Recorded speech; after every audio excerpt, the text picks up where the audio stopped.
First impression. I know that you know that we only get one chance to make one of those. So every time somebody comes in contact with you, with me, every time we experience a company, an organisation, a person for the very first time, we start making judgment. And the behavioural scientists, the neuroscientists will suggest that that happens somewhere between 0 to 30 seconds. And we want to be right. So when we make a judgment about somebody, that first impression, everything that happens after that, we want to prove ourselves right. So if we decided, yes, that's a happy, positive, lovely, nice person, then we want to prove ourselves right. We made a good decision at the start, and yes, they must be a great person. If we meet somebody and they're not such a great person, or they're grumpy, or they're rude, or they're arrogant, or whatever we judge them to be initially at that first impression, we want to be right. So now our brain is looking for all the reasons why our first impression was correct, because as humans, we like to be right. So as a human being, if you want to make a great first impression, and if you are in business, could it be important to make a great first impression? What are some of the things that we need to do, and what are some of the things we don't need to do? And can I share with you passionately and embarrassingly that I have done some of the most stupid things in business that have turned people off. I learned very quickly though, and I'm one of those people that I don't like to make a mistake twice. So every time I've screwed up a first impression, I've done something about it. I've changed immediately because, and it's not even for other people's benefit. Yes, I want people to have a wow experience when they meet me, or yes, I'd like to create a positive impression, or yes, it would be nice if people said, yes, Rowie's a nice person, or we love the Max International Colleges, or the many health clubs that I've managed, or the many businesses I've been involved with. It would be very nice if that first impression added value to people's lives and was good for the business. But could it be more important that you're proud of your first impression?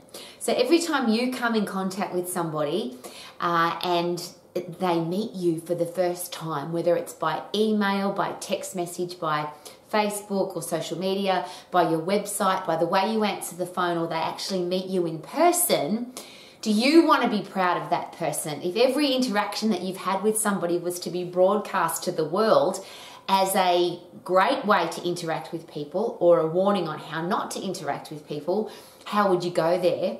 And if you analyse all the conversations you've had with people that you've met for the first time over the last week or month or year, is that something that you would like to say, yes, this is me, the way that I have greeted people, the way that I have treated people has been beautiful?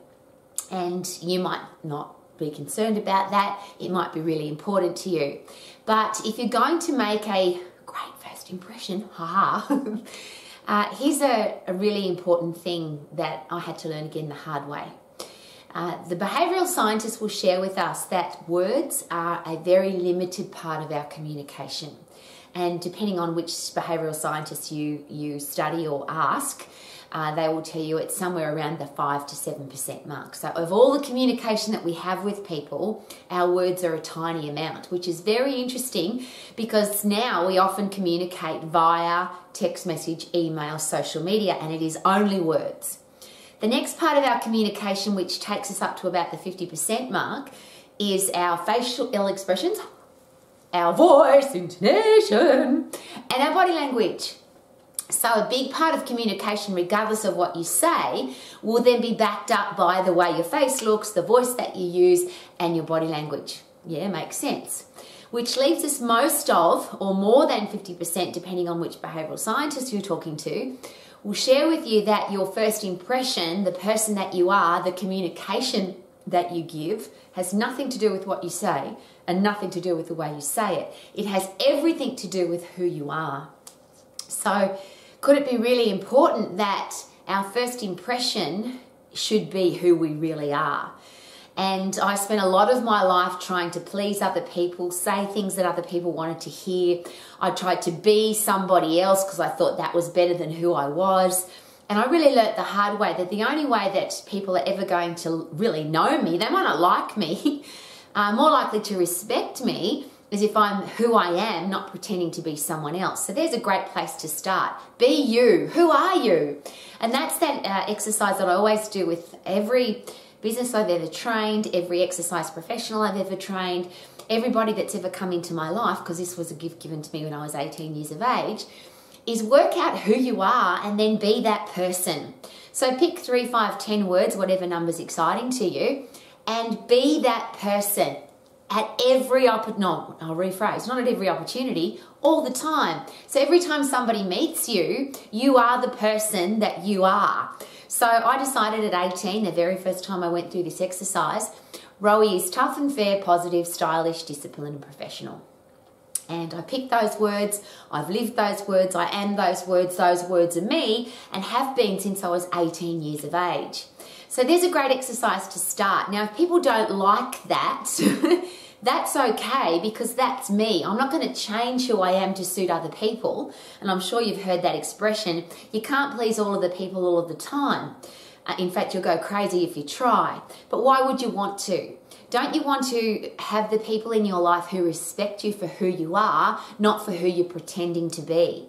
So decide who you're going to be and then be that person in every interaction, and particularly in the first impression, or it's not more important in the first impression, but we only get one chance to make that first impression. So if you pretend to be someone else, or if you're having a bad day and you're not, there's a really interesting thing, because if I'm tough and fair, positive, stylish, disciplined and professional, even if I'm having a bad day, even if I don't feel like it, even if I'm cold, hot, angry, tired, grumpy, stressed, whatever, I still need to be that person.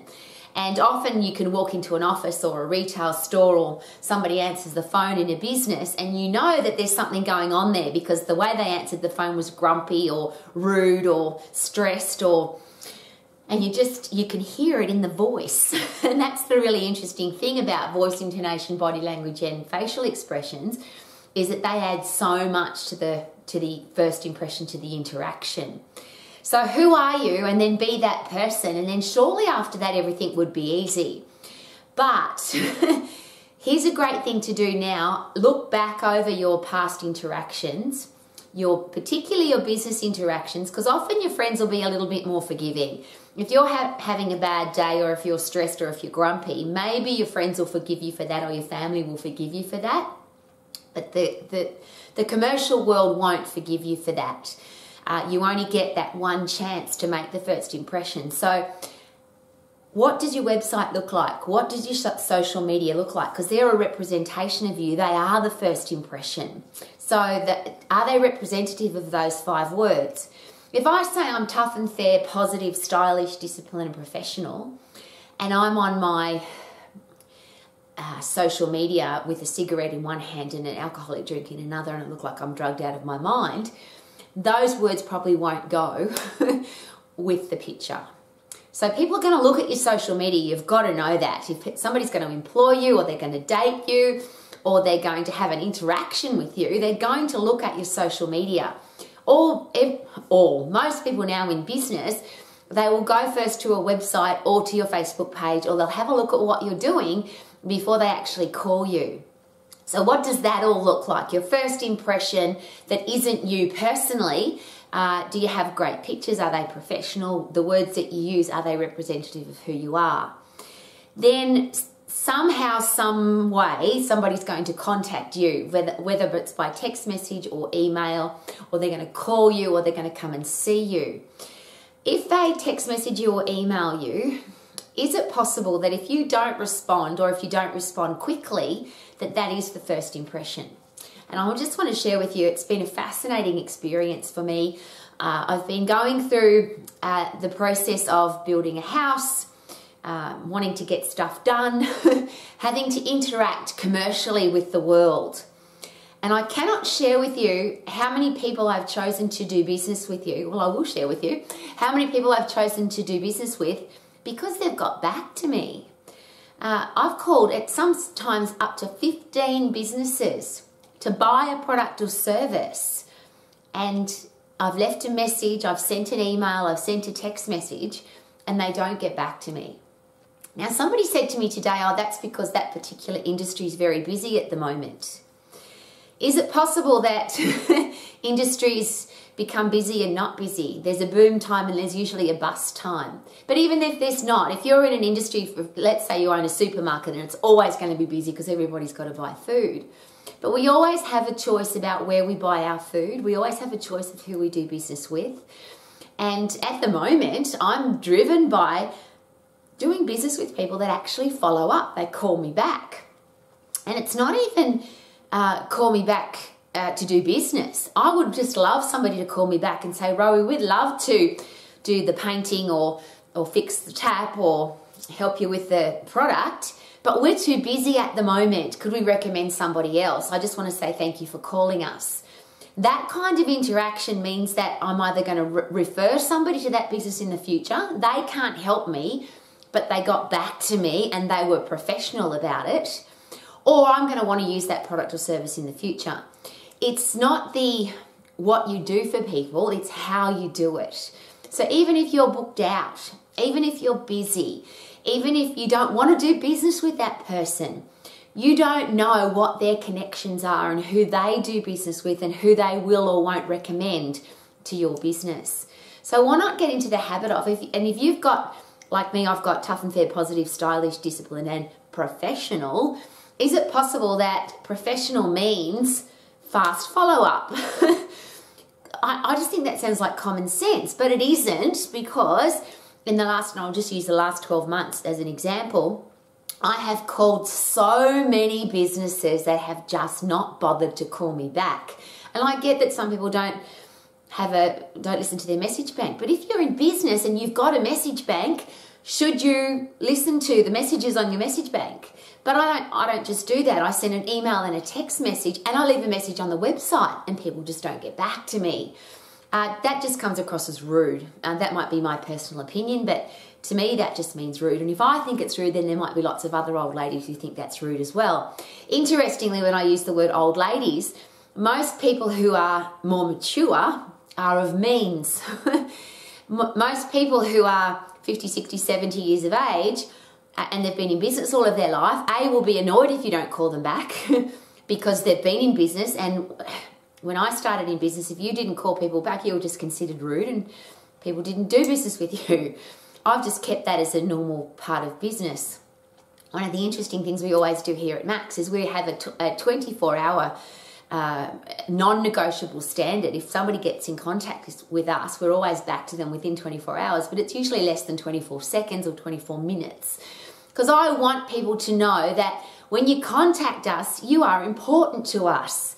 And the only reason that if you've ever contacted us and we haven't got back to you within 24 hours is because we didn't get the message. We are really committed 24/7, 365 days of the year, that if you contact us, we will get back to you. Now, here's an interesting reverse of that.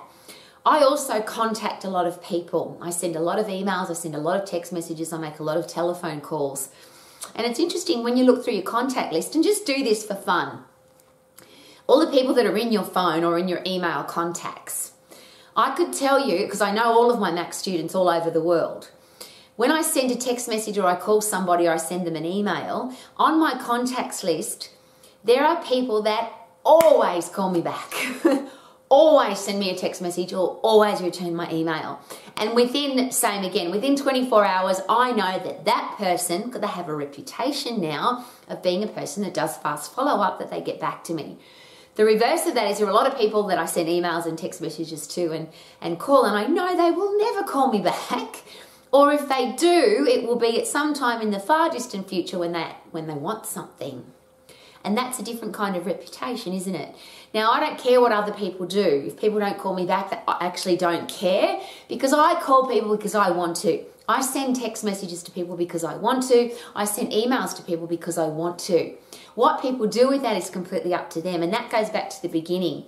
What other people do is none of my business. I can't force people to be nice or kind or respectful or have good etiquette or good manners, but I'm not going to lower my standards to suit other people. So if I continually send messages to somebody and they never return my message, and I often go and check. I check, is this the right number? Is this the right email? Are they still there? I always find out, and yes, most people who don't return my calls or my messages, I know that in itself is a message.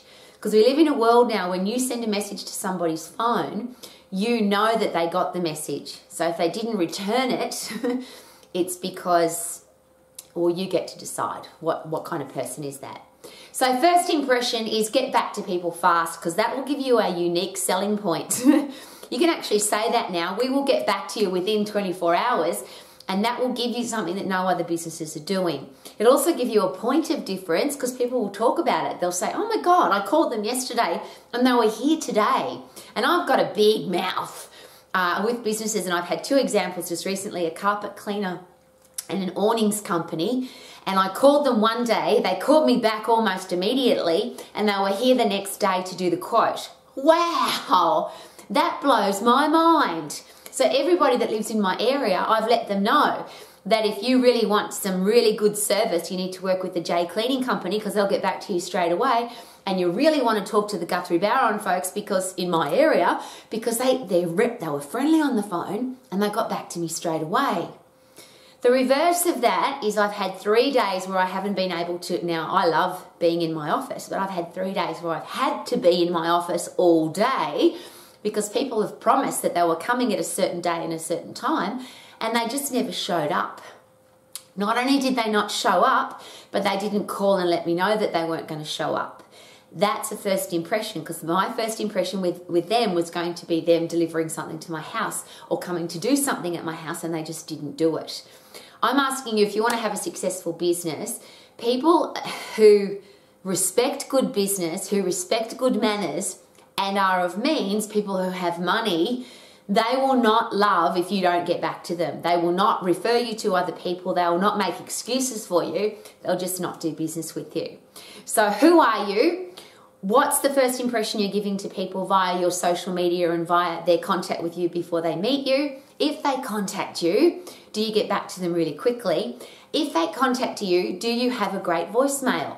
Now, I get that a lot of people don't use the phone for voicemail anymore, but some people do. And if you're in business and you have a voicemail, you have to check it. And wouldn't it be a great idea to have one that's unique and different and memorable, so that people actually want to leave a message? Wouldn't that be awesome?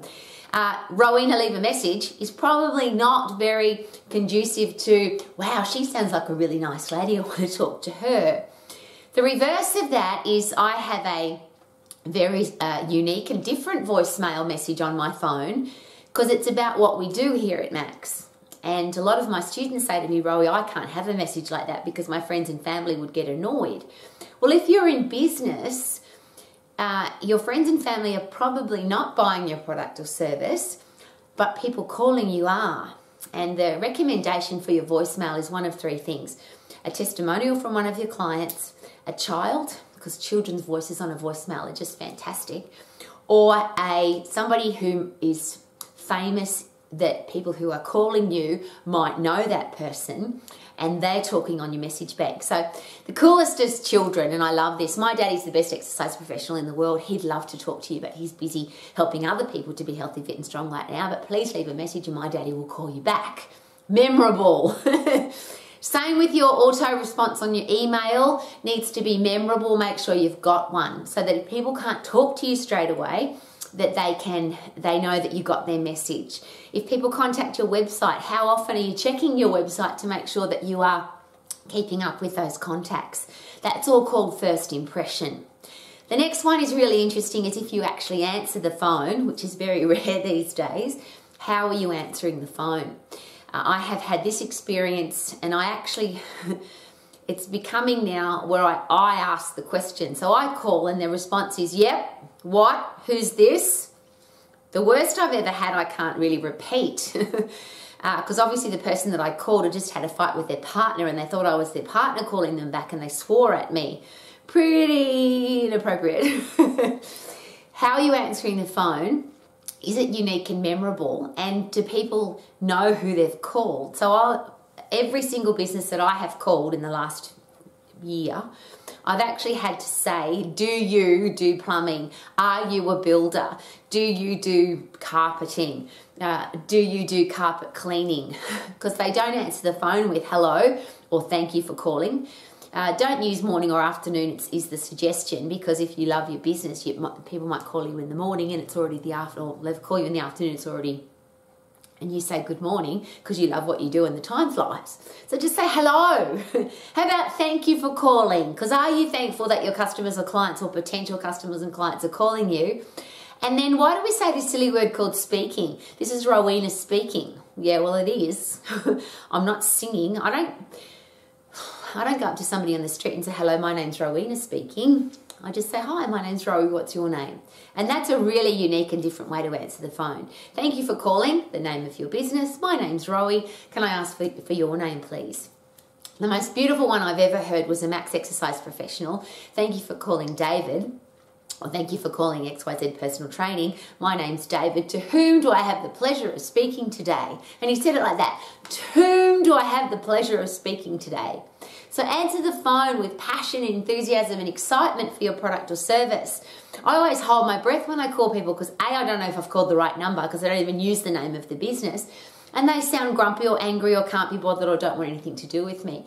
And that is a first impression. So have a little analysation, the word that doesn't exist. If you want, and I'll rephrase. Often people share with me that their business isn't working, they're not making enough money, they don't have enough cash flow, things aren't going the way they want to. And when I call them, I get a Rowie leave a message on their voicemail, or one of those horrible mechanical ones that says, please leave a message and your message will be sent in a text message.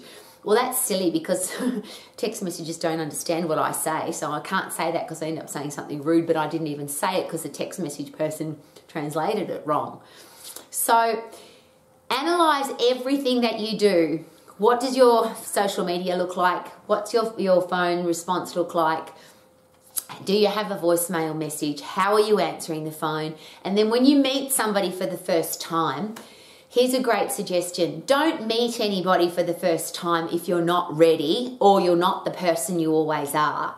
So I'm tough and fair, positive, stylish, disciplined, professional. I'm always that way, whether I'm in the garden with my shorts and a hoodie on or whether I'm wearing a corporate business suit. I'm just that person all the time, so it doesn't matter. If I meet somebody, I'm always going to be tough and fair, positive, stylish, disciplined, and professional. Makes life really easy because you don't have to pretend to be somebody else. But if you're not that person all the time, or you're having a bad day, or you feel stressed, don't go meet new clients. Would that be a good idea? When you meet somebody for the first time, be prepared to be happy, positive, solution finding, whatever it is that you use to describe yourself, but be that person. And is it possible that if people walk away from you feeling like they are important to you, that they're special in your life, that you are a professional person, and that they can trust you to do what you're going to do, or that when you say you're going to do something, you're actually going to do it? Could that be a really good idea? And in business, those first impressions via the website, via your social media, via your voicemail message, via the way you answer a text or an email, and then the way you answer the phone, they are all first impressions that will help people decide whether or not to do business with you, that whether or not they can trust you. And is it possible that if you take a long time to get back to people, or you're rude on the phone, that the business connection might be broken forever, or you're going to have to work really hard for that person to trust you because already in their headspace is, well, they were late, or they didn't answer the phone, or they didn't follow up. Why is this important? I bang on about this all the time because for me, first impressions are everything. Do you smile? Do you dress well? Do you treat people respectfully? Regardless of what's going on in your life. And I'll use that example again. Usually if you walk into a room and people have just had a fight, or they're stressed, or they're angry, or they're grumpy, you'll be able to feel it. So the reverse of that, if somebody comes in contact with you for the first time, somebody walks into your office, your business, your health club, your gym, your retail space, or they go to your online business and they see a happy smiley face, that leaves a different impression. It's a different first impression. So we get to choose that. And if you're in business doing what you love, shouldn't that be easy? To be a beautiful, positive, happy, smiley, optimistic solution finder. Would that be a great first impression to leave? If you are leaving a first impression that is, I can't trust you, you're grumpy, you're angry, you're miserable, you're arrogant, you're rude, you don't follow up, I wonder why businesses don't work. Now, you might be in one of those industries or professions where you might be a builder right now, and I'll use building as an example. Building's booming in most places around the world. It's very difficult to get a builder to build your house. But if you listen to the dooms and glooms, folks, the building industry could be challenged. There might be coming a time when it's not so busy. In New Zealand, for example, there's been over 200 building businesses that have gone broke over the global medical pandemic time. That's really sad. I don't want businesses to go broke. And maybe if those people had followed up on the people when they called and didn't get a response, and I'm just using a very personal example. The person who built our house, we ended up getting from a nearly 2-hour drive away because I couldn't get a builder to call me back. It's interesting now, though, that some of those builders have gone broke. I'm asking you very personally, whatever business you're in, not for other people, but for you, so that you can look in your mirror at the end of your day and say, I've been a great business person, I've been professional, I've followed up, I've aimed to make people feel special, I'm doing my business in a very special way. It's unique and different from everybody else, and I'm proud of what I do. Now, if people don't like that, that's okay. But you have to love what you do, and you have to be proud of the way you operate your business. So if you are, congratulations. And if not, could it be a great opportunity to analyse everything you're doing, and you get to change it because your business. Woohoo! I feel good. No, no, no, no, no, no. I knew that I would now. No, no, no, no, no, no, no. Because I love what I do. Yeah. Woohoo! Ha ha ha ha.